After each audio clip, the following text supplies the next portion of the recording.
रामकृष्ण हरी माऊली. विठू माऊलीच्या ओढीने लाखो पावले पंढरीच्या दिशेने पडत आहे. दिंड्या पुढे गेल्या आहेत. पंढरपुरात गर्दी वाढू लागलेली आहे आणि आपल्या लाडक्या विठ्ठलाच्या दर्शनाची ओढ प्रत्येकाच्या मनात आहे. पण वारीचा हा प्रवास जितका भक्तीचा आहे तितकाच तो आपल्या शरीराची परीक्षा पाहणाराही आहे. लाखो वारकऱ्यांच्या गर्दीत बदलत्या हवामानात आपली तब्येत उत्तम राहील तरच वारीचा आनंद घेता येईल. म्हणून तुम्ही प्रवासात असाल, दर्शन रांगेत असाल किंवा पंढरपुरात पोहोचला असाल तर तुम्हाला निरोगी ठेवणाऱ्या 7 अत्यंत महत्वाच्या आरोग्य टिप्स आज मी तुम्हाला सांगणार आहे. हा व्हिडिओ शेवटपर्यंत नक्की पहा, कारण तुमची एक छोटीशी काळजी तुम्हाला आजारी पडण्यापासून वाचू शकते. पुढे जाण्यापूर्वी जर तुम्ही आपल्या संपूर्ण आरोग्य या चॅनलवर नवीन असाल तर खाली दिलेल्या लाल बटनावर क्लिक करून चॅनलला आत्ताच सबस्क्राईब करा. चला तर मग सुरू करूया. जलसंजीवनी पाणी पिण्याची योग्य पद्धत. पहिली आणि सर्वात महत्वाची टीप पाणी. पंढरपुरात आता प्रचंड गर्दी आहे. एसटीचा प्रवास असो वा पायी चालणे, शरीरात पाणी खूप वेगाने कमी होते. फक्त तहान लागल्यावर पाणी पिऊ नका. दर अर्ध्या 1 तासाने 2 घोट पाणी प्या. आपल्या बॅगेत नेहमी ORS किंवा ग्लुकोजची पावडर ठेवा.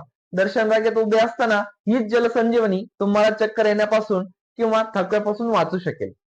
आता पायांची काळजी आणि सूज कशी टाळावी. दुसरी गोष्ट म्हणजे आपल्या पायांची काळजी. जे वारकरी वेगाने चालत आहे किंवा प्रवासात आहेत त्यांचे पाय सतत खाली राहिल्याने किंवा चालल्याने पायाला सूज येते, फोड येतात. यावर सोपा उपाय म्हणजे रात्री मुक्कामाच्या ठिकाणी पाय स्वच्छ धुवून घ्या. शक्य असल्यास कोमट पाण्यात थोडे मीठ टाकून 10 मिनिटे पाय ठेवा आणि नंतर खोबऱ्याचे तेल किंवा मोहरीचे तेल लावून हलकी मालिश करा. यामुळे स्नायू मोकळे होतील. आता तिसरा महत्वाचा मुद्दा म्हणजे आहार. वारीमध्ये अनेक ठिकाणी अन्नदान केले जाते, ते अतिशय पवित्र आहे.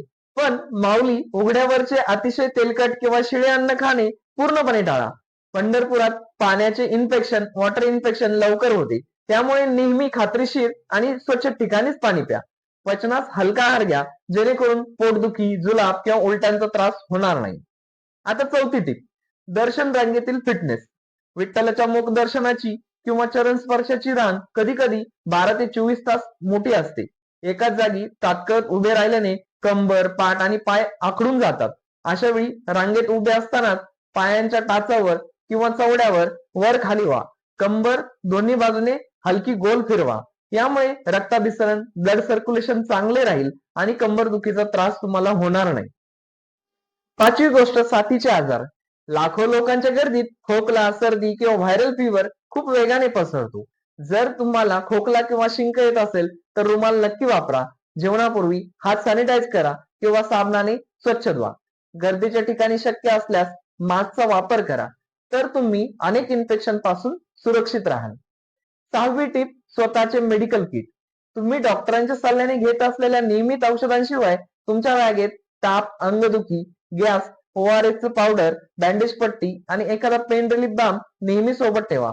अचानक रात्री अपरात्री त्रास झाल्यास या औषधांची खूप गरज भासते. आता 7वी आणि शेवटची टीप, प्रशासनाची मदत.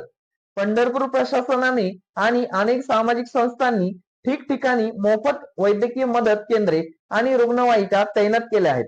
वाटेत किंवा पंढरपुरात कुठेही तब्येत बिघडली तर अंगावर काढू नका. लगेच जवळच्या आरोग्य शिबिरात जाऊन डॉक्टरांचा सल्ला नक्की घ्या. माऊली विठ्ठलाची भक्ती आपल्याला मनातून शक्ती देतेच, पण त्या माऊलीच्या चरणी सुखरूप पोहोचण्यासाठी शरीराची साथ मिळणेही तितकेच गरजेचे आहे. शरीर माध्यम खलु धर्म साधनम, म्हणजे शरीर चांगले असेल तरच भक्ती घडेल. हा व्हिडिओ केवळ माहिती नाही तर आपल्या वारकरी भावांसाठी एक माऊलीची काळजी आहे. त्यामुळे तुमच्या व्हॉट्सअप ग्रुपवर, तुमच्या कुटुंबात आणि जे जे वारकरी पंढरपूरला निघाले आहेत त्या सर्वांना हा व्हिडिओ आत्ताच शेअर करा. तुमच्या एका शेअरमुळे एखाद्या वारकऱ्याचा प्रवास हा सुखाचा घडू शकतो. व्हिडिओ आवडला असेल तर लाईक करा, चॅनलला आत्ताच सबस्क्राईब करायला विसरू नका आणि कमेंट्स मध्ये रामकृष्ण हरी लिहा.